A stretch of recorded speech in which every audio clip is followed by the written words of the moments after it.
Prezados irmãos e irmãs, a paz do Senhor Jesus, estamos apresentando mais uma lição da Escola Bíblica Dominical.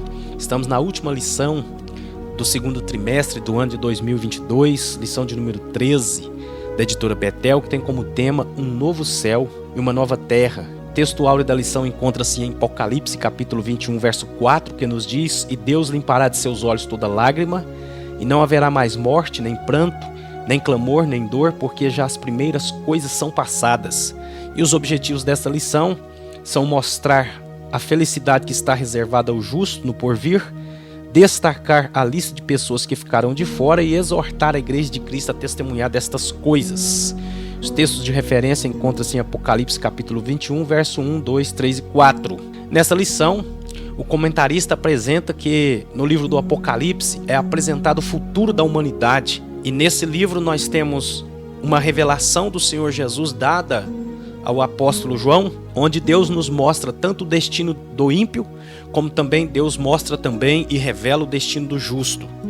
E essa revelação ela deve servir de alerta para o ímpio, para que ele se arrependa dos seus pecados e aceite a Cristo e receba Cristo como seu Salvador. Quando Jesus iniciou o seu ministério pregando a mensagem de Deus, ele pregava: "Arrependei-vos, porque é chegado a vós o reino dos céus." A mensagem do arrependimento ela está presente na Bíblia. João Batista pregou sobre o arrependimento, Jesus pregou sobre o arrependimento, Jesus mandou que os seus discípulos pregassem a mensagem do arrependimento. Pedro, no sermão do dia de Pentecostes, ele falou com aquela multidão: "Arrependei-vos, para que sejam apagados os vossos pecados e sejam batizados, e recebereis o dom do Espírito Santo." Portanto, a mensagem do Apocalipse ela deve servir de alerta para o ímpio do terrível destino que está reservado para aqueles que rejeitarem a Cristo, e também deve servir de consolo, porque ele fala tanto do destino do ímpio quanto do justo.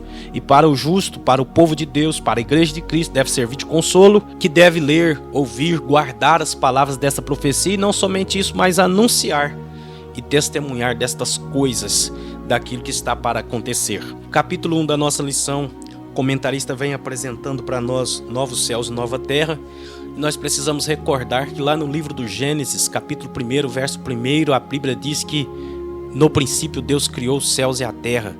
E a narrativa do capítulo 1, do capítulo 2 de Gênesis vai nos mostrar que viu Deus que tudo era bom. Deus criou tudo perfeito. Deus formou o homem do pó da terra, soprou nele o fôlego de vida, o homem foi feito alma vivente. Posteriormente Deus também formou Eva. E ali havia um ambiente de comunhão com Deus, um ambiente onde o homem desfrutava da comunhão com o Senhor, da intimidade com Deus. A Bíblia diz no capítulo 3 de Gênesis que pela viração do dia Deus passeava, Deus estava no jardim, o homem tinha o privilégio de gozar da presença gloriosa de Deus. Mas infelizmente Satanás, que é apresentado no livro do Apocalipse como enganador, em Apocalipse capítulo 20, verso 3, quando Jesus da sua vinda, da sua volta gloriosa, quando os seus pés estarão sobre os montes das oliveiras, ele vai voltar juntamente com a igreja, e ali ele vai vencer o anticristo, vai lançar o anticristo e o falso profeta no lago de fogo. Então Satanás será preso. Verso 3 nos diz: "E lançou no abismo, o qual fechou e selou sobre ele, para que não mais enganasse as nações, até que os 1000 anos se completassem. Depois disso é necessário que ele seja solto por um pouco de tempo." Então Satanás tem essa missão de enganar as pessoas, de enganar o homem, de enganar as nações. Em Apocalipse capítulo 20, verso 8 nos diz que no final do milênio, quando se completarem os 1000 anos, ele será solto da sua prisão e sairá a enganar as nações que estão nos 4 cantos da terra. No passado, Satanás já tinha enganado uma terça parte dos anjos, que acabaram sendo seduzidos por suas palavras e seguiu ele na sua rebelião. Depois ele enganou Eva no jardim do Éden, que Eva, sendo enganada, caiu em transgressão. A história da humanidade, nós vamos vendo o homem, as nações, os povos sendo enganados pelas palavras mentirosas de Satanás, pois ele é o pai da mentira, é mentiroso desde o princípio, conforme a Bíblia nos apresenta. Mas depois daquelas sequências de eventos escatológicos que nós estudamos ao longo desse trimestre, onde nós teremos o arrebatamento da igreja, depois tem o período da grande tribulação, o mundo recebe o anticristo, Cristo retorna depois da grande tribulação. Nós estudamos sobre isso, não vamos tecer aqui detalhes. Juntamente com a igreja, o anticristo é lançado no lago de fogo, juntamente com o falso profeta. Dar-se-á então período chamado de dispensação do governo divino, onde Deus governará a terra por meio da pessoa do seu Filho durante 1000 anos.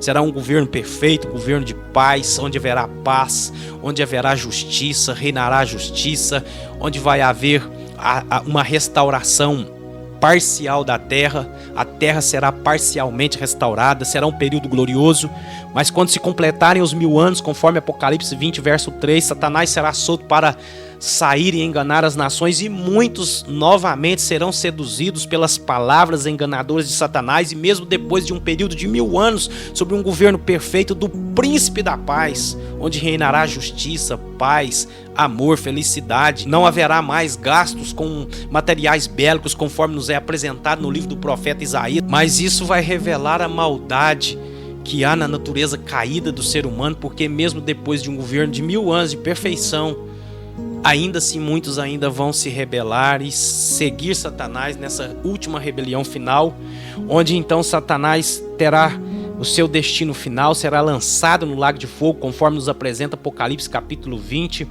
verso 10. E o diabo que os enganava foi lançado no lago de fogo e enxofre, onde estão a besta e o falso profeta, e de dia e de noite serão atormentados pelos séculos dos séculos. Seguindo os eventos escatológicos, aquilo que nós estudamos na lição da semana passada, nós teremos o juízo final, o grande trono branco, e depois a Bíblia vai nos apresentar o estado eterno, onde João viu um novo céus e uma nova terra. Não é que Deus fará um novo céus e fará uma nova terra, mas esses céus e essa terra, eles serão renovados, eles passarão por um processo de renovação, para que tudo volte a ser e a estar no estado perfeito, conforme era o plano inicial de Deus lá do Éden, lá do Gênesis, quando Deus fez tudo perfeito, mas infelizmente o pecado entrou no mundo e trazendo as consequências terríveis que ele trouxe para a humanidade, para o homem, para a terra, para a vida na terra. O pastor Hernandes Dias Lopes, um grande teólogo presbiteriano, um dos maiores teólogos do Brasil na atualidade, ele diz em uma das suas obras, no comentário bíblico do livro de João, ele apresenta que a maior tragédia da humanidade é o pecado. A maior tragédia da humanidade não são terremotos, não são pestes, não é o coronavírus, como muitos estavam pensando. Não, a maior tragédia da humanidade é o pecado, porque o pecado, além de trazer todas estas consequências terríveis para a vida do homem, inclusivemente a morte, o salário do pecado é a morte, uma consequência do pecado, da desobediência, trazendo a consequência da separação do homem com Deus.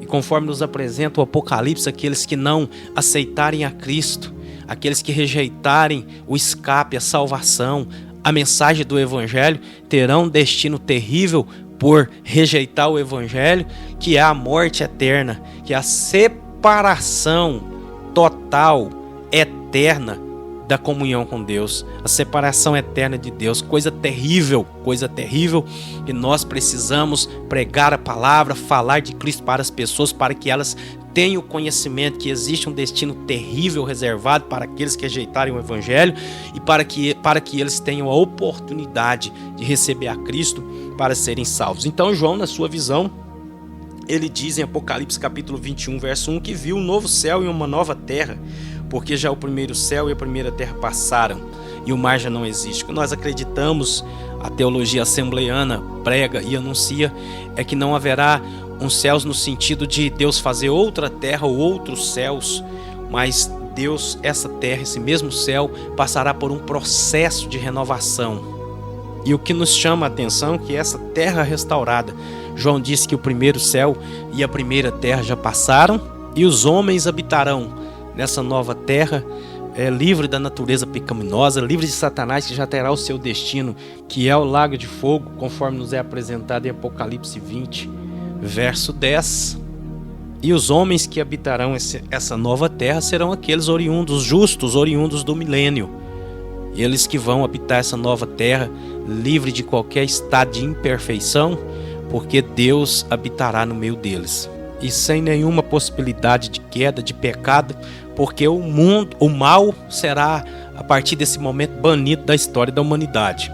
Quando João diz em Apocalipse capítulo 20, verso 1, que o primeiro céu e a primeira terra já passaram, não significa que elas vão deixar de existir, mas que houve uma mudança, um processo de renovação que eles passarão. E nós cremos na literalidade do texto, e conforme nos apresenta Apocalipse 21, verso 1, nessa nova terra o mar já não existe. Os homens não vão viver mais no estado eterno, separado pelos oceanos, pelos mares, porque o que nos é apresentado aqui no texto é que o mar não vai existir. Mas além de ver o novo céu e a nova terra, João também nos apresenta no versículo 2 que ele viu uma cidade, a santa cidade que ele viu descer do céu, a nova Jerusalém, adereçada como uma esposa ataviada para o seu marido. João não tinha uma cidade que ele pudesse comparar e fazer uma comparação com a beleza daquela cidade que ele via descer do céu, então ele vai comparar esta cidade como uma esposa ataviada e preparada para o seu esposo. E no verso 3 do capítulo 21 de Apocalipse nos diz: E ouvi uma grande voz do céu que dizia: Eis aqui o tabernáculo de Deus com os homens, pois com eles habitará, e eles serão seu povo, e o mesmo Deus estará com eles e será o seu Deus. Esse é um dos versículos mais gloriosos da Bíblia Sagrada, pois o desejo de Deus sempre foi se revelar, foi manifestar-se, fazer conhecido aos homens. Mas, infelizmente, a queda, o pecado interrompeu esse plano, esse propósito divino. Mas Deus, que nunca é pego de surpresa, já havia providenciado um eterno plano chamado de plano da redenção para restaurar o homem. E esse propósito divino de habitar com o homem, de estar com o homem, pois aqui diz: pois com eles habitará e eles serão seu povo, e o mesmo Deus estará com eles e será o seu Deus. Então Deus sempre quis se manifestar. Nós vamos ver que lá no Antigo Testamento foi construído um tabernáculo no deserto para que Deus se manifestasse e manifestasse a sua presença no meio do povo. Mas no futuro, no estado eterno, aqui na Nova Jerusalém, nós temos o cumprimento desse propósito glorioso de Deus, onde os homens estarão habitando com Deus. Esse relacionamento íntimo, perfeito, que vai haver no estado eterno, a igreja de Cristo no corpo glorificado, habitando na Nova Jerusalém, os justos do milênio, habitando na nova terra. No verso 4 do capítulo 21 de Apocalipse nos diz que Deus limpará dos seus olhos toda lágrima, não haverá mais morte, nem pranto, nem clamor, nem dor, porque já as primeiras coisas são passadas. Será um período de grande perfeição, de perfeição absoluta. Não haverá mais choro, não haverá depressão, não haverá doença, não terá morte, não terá tristeza. Enquanto nós estivermos vivendo aqui nesse mundo, nós estamos sujeitos a passar por momentos de dificuldades que nos entristecem, de agonia, momentos de agonia. Nós nos desesperamos, nós nos angustiamos muitas vezes por N situações. Mas quando a Bíblia nos diz aqui que Deus enxugará dos olhos toda lágrima, significa que nós nunca ficaremos tristes. Não haverá tristeza, não haverá espaço para nada daquilo que às vezes hoje nós vivenciamos, que nos entristece, que nos angustia. Não vai ter cemitério, porque a Bíblia diz que lá não existe morte. Nesse estado eterno, ninguém mais vai morrer. Então, cemitério também é algo que não vai existir no estado eterno. Esse é um destino glorioso que Deus está preparando e reservando para aqueles que são fiéis. Mas existe uma condição. Essa eternidade gloriosa que Deus está reservando e preparando, ela é para os justos. É para aqueles que creram em Cristo, que receberam Cristo. Porque os mortos que morrem sem salvação, eles vão ressuscitar no dia do juízo final para serem julgados. E aqueles que não tiveram seus nomes inscritos no livro da vida, Apocalipse capítulo 20, verso 15, já nos fala o destino deles. Serão lançados no lago de fogo. E nesse estado eterno também, nós vamos ver sendo apresentado na nossa lição a referência de Apocalipse capítulo 22, versos 1 ao 5, que nos diz: E mostrou-me o rio da água da vida, claro como cristal, que procedia do trono de Deus e do Cordeiro. No meio da sua praça e de ambos os lados do rio estava a árvore da vida, que produz 12 frutos, dando seu fruto de mês em mês, e as folhas das árvores são para a cura das nações. Ali não haverá jamais maldição. Nela estará o trono de Deus e do Cordeiro, e os seus servos o servirão, e verão a sua face, e nas suas frontes estará o seu nome. E ali não haverá mais noite, e não necessitarão de luz, de lâmpada, nem de sol, porque o Senhor Deus os alumiará, e reinarão pelos séculos dos séculos. Então nós vemos sendo apresentado no Apocalipse que Deus tem reservado um destino glorioso para o seu povo, um destino glorioso para os justos, para aqueles que são fiéis.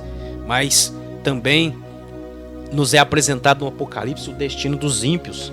Apocalipse nos apresenta quem vai ficar de fora desta cidade, da Nova Jerusalém, quem vai ficar de fora desse estado eterno.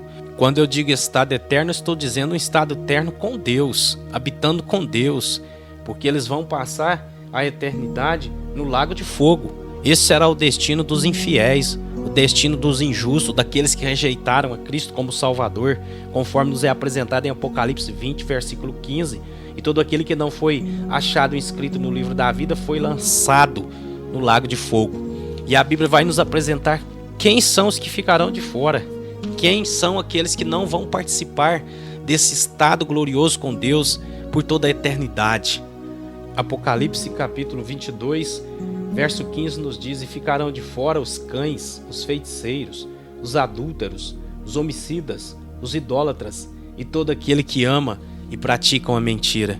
Então, ao estudarmos o Apocalipse, nós percebemos que ele serve de consolo para a igreja, sabendo que nesse mundo nós temos aflições, nós passamos por aflições. O próprio Senhor Jesus Cristo nos diz: no mundo tereis aflições, mas tende bom ânimo, eu venci o mundo. E nós vivemos por fé e não por vista. Os nossos olhos não estão postos somente nas coisas dessa vida e somente nas coisas terrenas. O apóstolo Paulo, quando ensinava aos coríntios sobre a ressurreição, ele disse que se nós esperarmos em Cristo somente nesta vida, nós somos os mais miseráveis de todos os homens. Mas a nossa esperança está para além desta vida, está no porvir, sabendo que Deus, que não pode mentir, o Deus que é fiel, está reservando um destino, tem um destino glorioso reservado para o seu povo, para os seus filhos e para aqueles que rejeitarem esta tão grande salvação, uma vez que a porta da graça ainda está aberta, continua aberta. Basta as pessoas ouvirem a mensagem do Evangelho e crer de todo o coração, confessar Jesus como Senhor, como seu Salvador para serem salvas.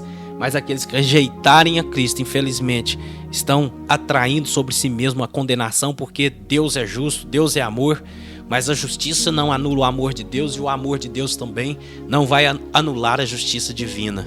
E nessa lista de pessoas que ficaram de fora, o comentarista no item 2 da nossa lição, ponto 3, ele apresenta de forma bem detalhada alguns grupos que ficaram de fora, que são os idólatras e os mentirosos. Os idólatras são aqueles que deixaram a adoração ao único Deus verdadeiro e se voltaram para a adoração aos falsos deuses. E esses falsos deuses podem ser pessoas, podem ser objetos pessoais ou também algo da natureza. Aquilo que toma o lugar de Deus, que tem primazia na vida da pessoa, que ocupa o lugar que Deus deve ocupar, isso se torna um ídolo. E a Bíblia nos diz que os idólatras ficaram de fora, os mentirosos, os que amam e praticam a mentira, que na verdade esses são seguidores de Satanás, porque a Bíblia nos diz que ele é mentiroso desde o princípio e é o pai da mentira. Então os mentirosos também ficaram de fora. E finalizando a lição, no tópico 3, o comentarista nos fala que Cristo traz a última mensagem para a igreja. Esta é a última mensagem de Cristo para a igreja. O propósito de Cristo é que todos conheçam a mensagem do Apocalipse. 12 vezes no Apocalipse é dito ao apóstolo João: escreve. Isso denota que a mensagem não se limitava apenas àquele tempo, mas a igreja de Cristo de todos os tempos, em todos os lugares, deve testificar e anunciar a mensagem do Apocalipse, do destino glorioso que Deus está reservando para os justos, mas também da justiça de Deus, que vai julgar e condenar. Mais uma vez eu quero finalizar dizendo sobre a importância de nós estudarmos, de nós lermos, de nós conhecermos um pouco mais sobre esses eventos escatológicos, que a escatologia, que é a doutrina das últimas coisas, conhecermos sobre aquilo que está por vir, sobre o destino dos justos, sobre o destino dos ímpios, porque isso deve servir de alerta para nós. Quando João começa o livro do Apocalipse, ele diz: bem-aventurado aquele que lê, aquele que ouve e aqueles que guardam as palavras dessa profecia. Por muitas vezes eu já ouvi pessoas dizendo: não leia o Apocalipse, não estude o Apocalipse, que senão e apresentando N situações em relação à leitura e ao estudo do Apocalipse, mas pelo contrário, a Bíblia nos apresenta que é bem-aventurado aquele que lê, aquele que ouve e aquele que guarda, sobretudo o que guarda as palavras dessa profecia. A mensagem do Senhor Jesus naquelas 7 cartas endereçadas para aquelas 7 igrejas da Ásia Menor ali era: quem tem ouvidos ouça o que o Espírito diz à igreja. Portanto, irmãos, nós temos essa instrução da palavra, nós temos esse alerta. O Apocalipse deve servir para nós, para nos alertar, para que estejamos com a nossa vida preparada, vivendo uma vida para Deus, para que não sejamos pegos de surpresa, porque sabemos que em breve, muito em breve, os sinais estão revelando, os sinais estão mostrando, estão sendo apresentados dia a dia, que esses eventos escatológicos eles estão para acontecer, na iminência de se tornarem, de começarem o desenrolar de todos esses eventos escatológicos que vão acontecer seguidamente, um após o outro.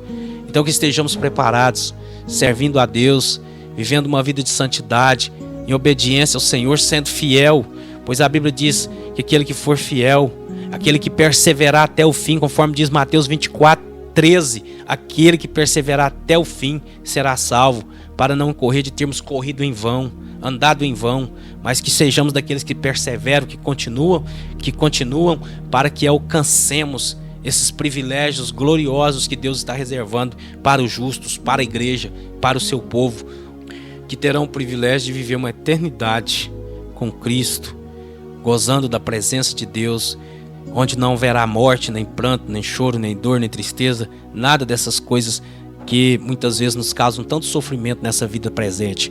Que Deus abençoe. Vamos continuar participando da Escola Bíblica Dominical. Iniciaremos agora um novo trimestre, estudando sobre o Sermão do Monte, e nós teremos com certeza o privilégio de termos um enriquecimento no conhecimento deste sermão, que contém valores, princípios preciosos ensinados pelo Senhor Jesus, que nós devemos, como povo de Deus, praticá-los no nosso dia a dia. Que Deus abençoe e fique com Deus, a paz do Senhor Jesus.